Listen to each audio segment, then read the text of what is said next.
Hi, Mom. Hi. So I'm going to ask you a few questions today. Okay. So the first question is, what was that like as a child?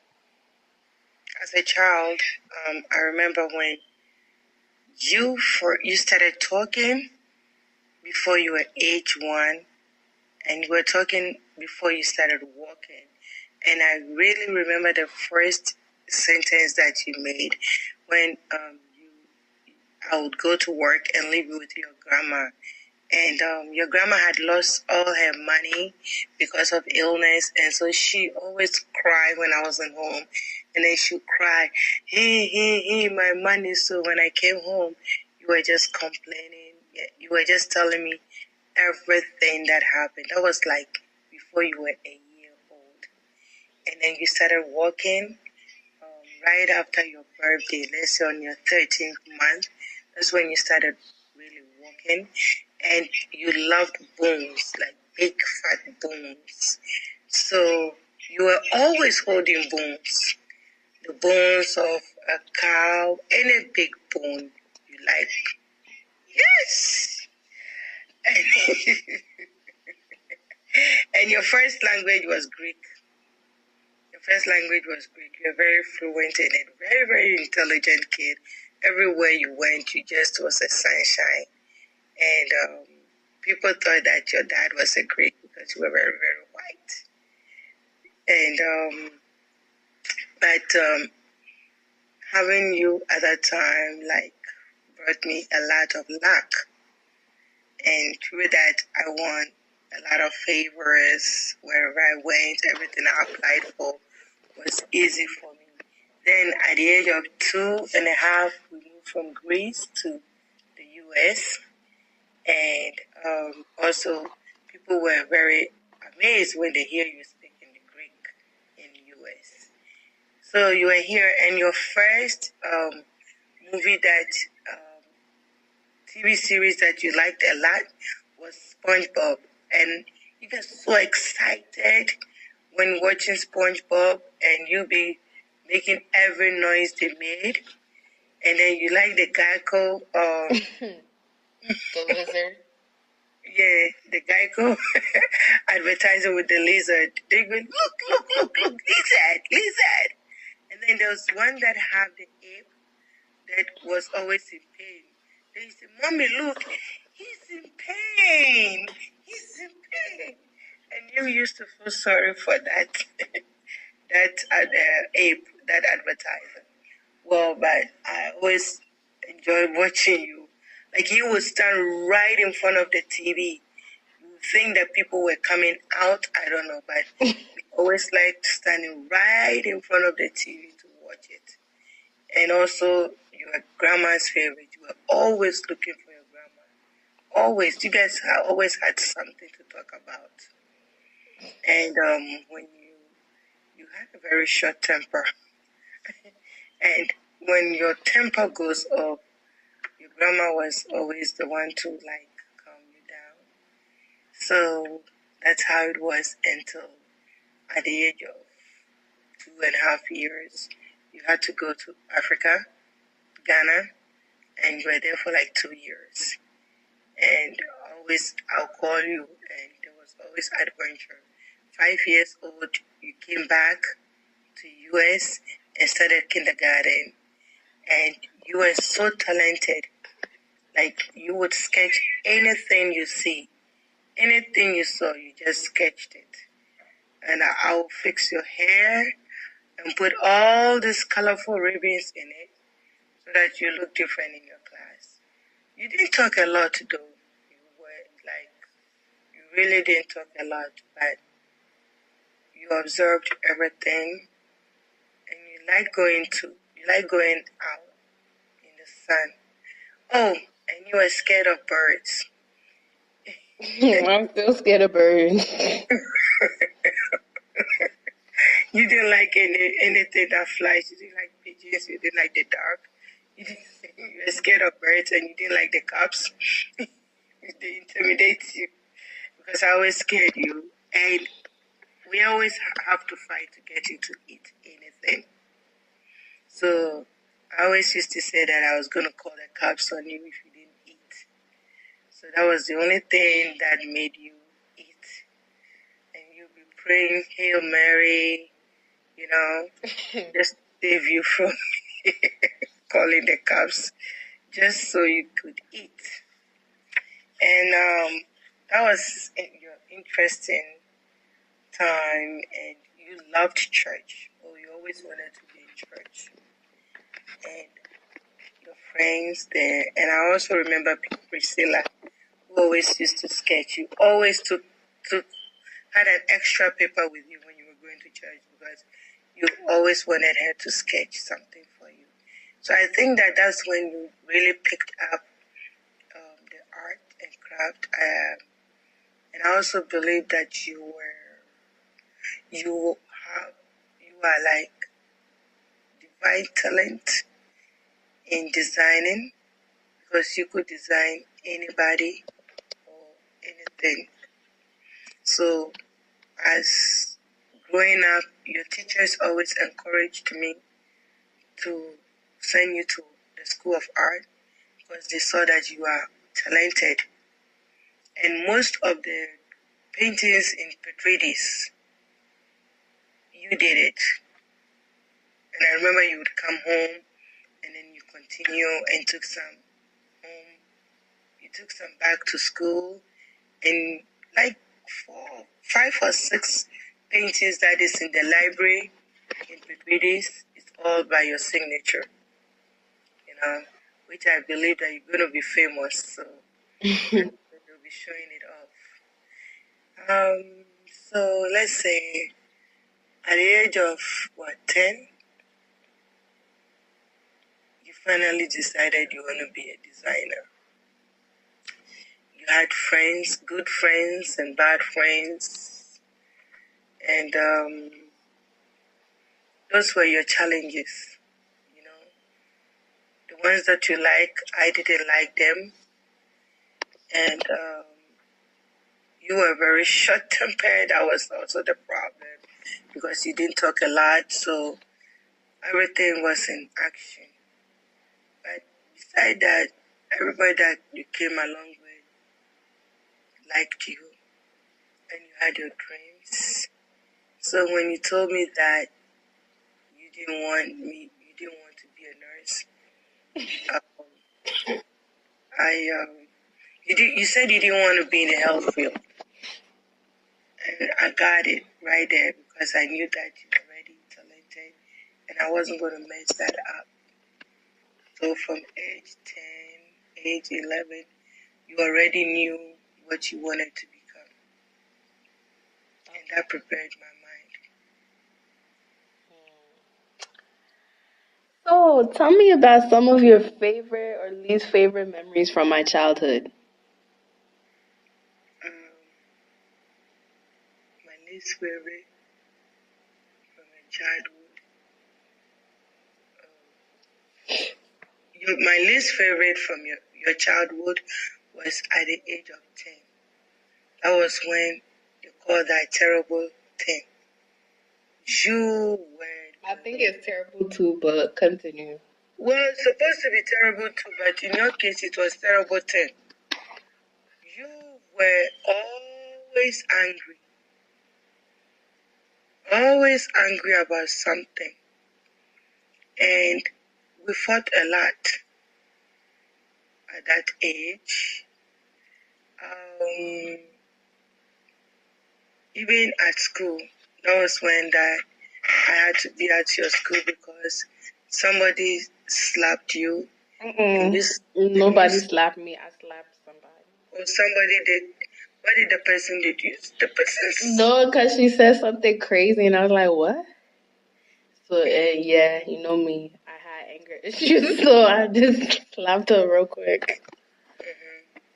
So they had to call me to the school, and I didn't like that. So I had to take the computer off. Was it a computer or the TV from you for 1 month? Yeah, the computer, and then you couldn't touch the remote control. You could watch TV, but you couldn't change the channel. 1 month. And then you also had what? You also with the lunch lady. I think like you have to tell her your mind, you're right.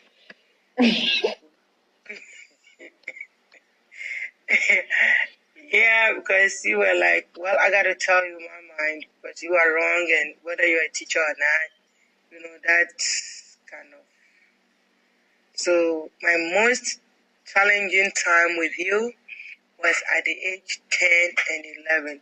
So when you hit 12, I promised that I wasn't going to beat you again or fight you because I expected you to be matured from that time. Okay. And it was also a challenge every Sunday to pick up your dress for church. The ones I won, you didn't want. The ones you wanted, I didn't want. And you had to bring all your clothes from the closet for you to make a choice. And that used to drive me nuts. And then my mom would be like, why are you angry? That's just how you used to be. I said, well, I used to be that when I had a helper. And in your case, I didn't have a helper. And that was also a tug of war every Sunday morning. Do you have any good memories? Yes, a lot. My good memories was that you were one of the most intelligent kids in school and even at church. There were so many Bible quiz that you did at church that without you, they couldn't have won. I have good memories of you knowing that, like, if you weren't angry, you were the most loving kid you wanted to have around. All your teachers really liked you. And everywhere you went, you had this influence. You had this kind of positive influence on people, even on adults. And people really enjoyed your talent. They were surprised of your talent, how you could just catch anything.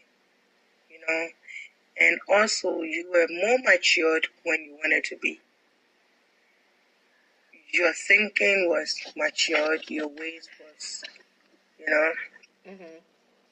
very matured, how you handled yourself. And also, I was amazed how you know everywhere, everything in the Bible, you just know where it is, And you also had positive influence on your siblings. And your grades was always excellent. See, so I was always grateful to have you as a daughter. Still grateful to have you. And you really had fun. Go out shopping, even at home. You did a lot of choice as a firstborn.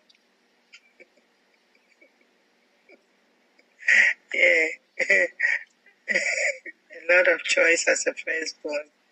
A positive thinker and a good.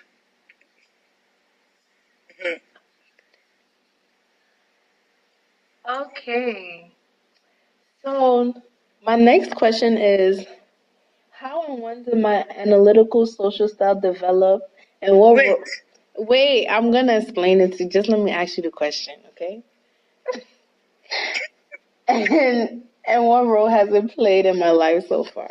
Okay, so analytical personality trait people, they're usually detail oriented. They display a preference for order. They listen to and study information carefully, and they let others take social initiative. And they prefer information to be presented systematically. They're conservative and practical in decision making, and they rely on factual evidence. Did you understand what Really? Ay, ay, ay. didn't understand a word of what she's saying. Okay, so for my next question, how and when did my analytical social style develop, and what role has it played in my life so far? Well, I would say that from age 6, that's when going when at the time when you were going to Catholic school, that's when I started noticing that in every homework that you did, you really like to put details. You like details and know exactly what you were doing. And then you like to put everything in order, even in your room, how you arrange your things, how you leave them, and want to meet it just the way it is. And also, um, like middle school, during middle school, like I realized that when you study, you want to study and have every information into details during your middle school time. That's when I noticed that, like, try to do everything into details in a very, very well mannered, arranged. And the same middle school. That's when we're not very social. During middle school, we're not very social. You keep everything to yourself. You are very you were very picky with your friends, and the friends that you had were you guys were challenging each other. Know who knows better than the other, who wants to read faster than the other, finish, So you were detailed in that time. And also, as you're growing and between when you start your teenage age, that's when I realized that you were very, very judgmental and you kept yourself.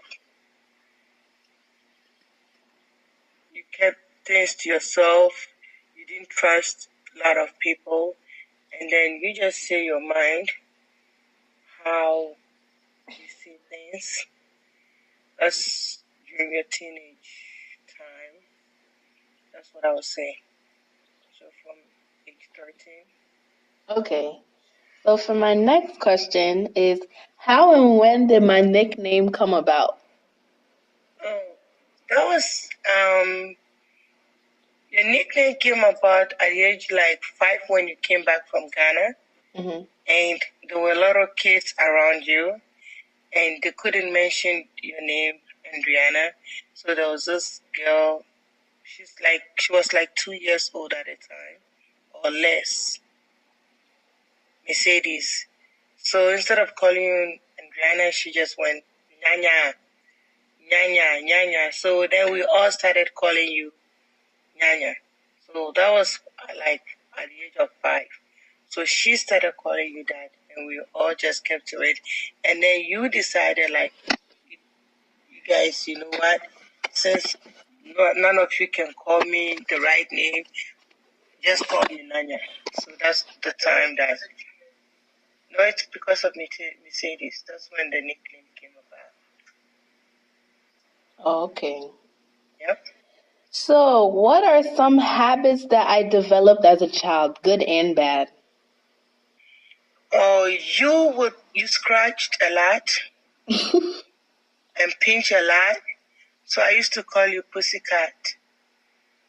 And you were very, very reserved. You didn't talk a lot, but very when your temper comes, because you didn't talk a lot, you had a very short temper, and you didn't like to explain yourself. So we didn't understand you, what was going on. So you were always angry, and that's when you would pinch the little ones around you. You didn't like them a lot.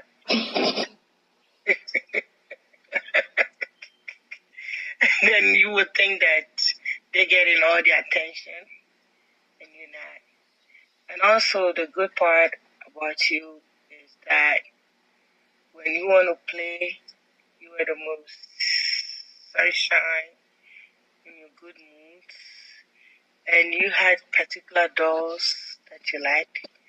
And you had this habit like fixing hair. You started fixing all these dolls, their hair. And that was a habit you liked that really excites your spirit, you know. So I would, and many times I would come to your room and you were up because in your dream you saw something and then you wake up to sketch it. Midnight, you be sketching things, you know. And those things were exciting moments when you were sketching. So to go off of what you're saying right now, another question I have is, how did I express my creativity as a child, and how do you think that has impacted my life so far? Oh, your creativity, Yeah, my creativity. Yeah. as a child. Yeah. Well, we started noticing that very, very early because you would sketch everything you see on a paper. Everything you saw, you would just sketch it. And your teachers also noticed it. And as I'm talking, there's a painting here, the strawberry, that you did, I think, on the second grade, when you were in second grade. You sketched that I can see the picture right now. And so that was when we noticed. And then your teachers also noticed that you were very, very creative. So they were, now they became more involved and more encouraging for you to continue doing that. And I also know that you could sketch clothes, even though they thought you should be an artist, but you wanted clothes. So when it was time to choose for college, you had already told me that you didn't want anything to do with medicine. But I also know that you had this your divine gift, you know. So I wasn't going to mess it up. And you being in college right now, that is what you're doing, what you are so much passionate about, knowing that that's your passion. So when you work with your passion, you can work very well with it. And I know that's going to also take you to places. Yep. Thank you. And then for my last and final question, if you could change anything from my childhood, what would it be and why? Oh, pause that. Okay. If I could change anything from your childhood, the first thing that I wish that I had not sent you to Africa at the age of 2 like the way I did, being that we had just come here and I wanted to put myself together. And by doing that, when you came back and you already had your little sister, it was hard to bond with your little sister because you thought that I didn't love you. And that brought a lot of stress between you and I. So it took us a longest time to really bond and be close as a firstborn, as a daughter and a mom. So I wish that I had not sent you back home, that I had raised you myself from day one, you know, and because initially we were very, very close. We were very, very close before I sent you home. And then when you came back, I didn't have that friendship that you and I used to have, that bond, mother and daughter thing. So that is something that I would have changed. And that's one advice that I always give my friends. Don't send your kids home unless you really, really have no choice. And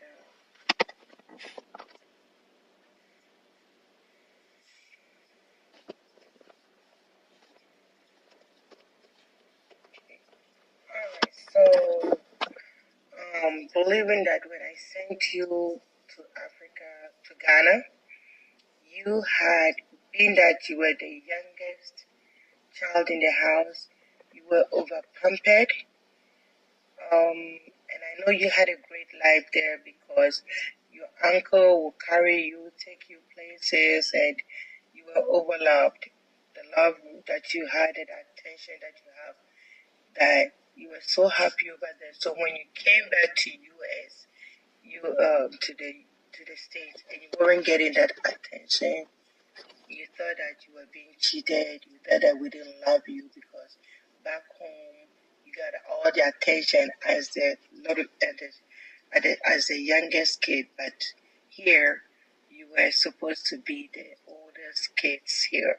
So that was why initially it was very hard for you to settle, and that's also why you had very short temper and you were always angry and you didn't explain yourself, and I didn't understand where you were coming from and what was going on with you. So it took us a while, both of you and I, a while to really bond and understand each other. But your grandma being here also helped a lot because you were with her back home and then you traveled here with her. So that's also ways you would go to her to she was there to console you and she understood you more. But if I had to do it all over again, that's one thing that I would never have done again, by sending you home at any time, unless if I'm with you. We would go together, come back together. That's what I always advise my friends. That it's not a good idea to send your child home.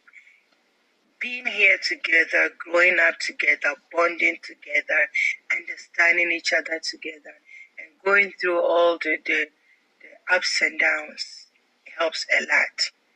But at the same time,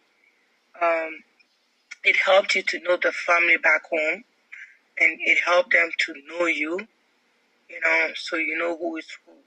So that's also the good part about it. But I thank God that through it all, now that you are older, you've been able to reason and you have all those memories, so you are able to make up your mind and understand things more better, and the way the things in Africa works and the way the system here works too. So I believe that it has also have a positive. It did have negative impact in your life, but as you are growing, it has given you a positive impact of understanding the love here and the people back home. That's what I'll say. But in all, I am so thankful and grateful to God for having you as a daughter, and how far He has brought you, and where you are growing to become, with the vision that you have, and always striving to be the first in class or to A plus, and that's one good thing about the Gyamfis. And you are a positive leader among your siblings. Everything that you've done, you've been a positive leader. I would say a positive influence on your siblings, on your friends around you, and you take everything that you do seriously, which I am very proud of you. Knowing that if you continue to do that, it's going to take you to higher places in life, And you being around the family that you are has helped you a lot. Thank you, Mom. Thank you for your time. Thank you again. Good night. Nighty night. You didn't say thank you to Rodi. This is not about her. Yeah, but she has to compromise.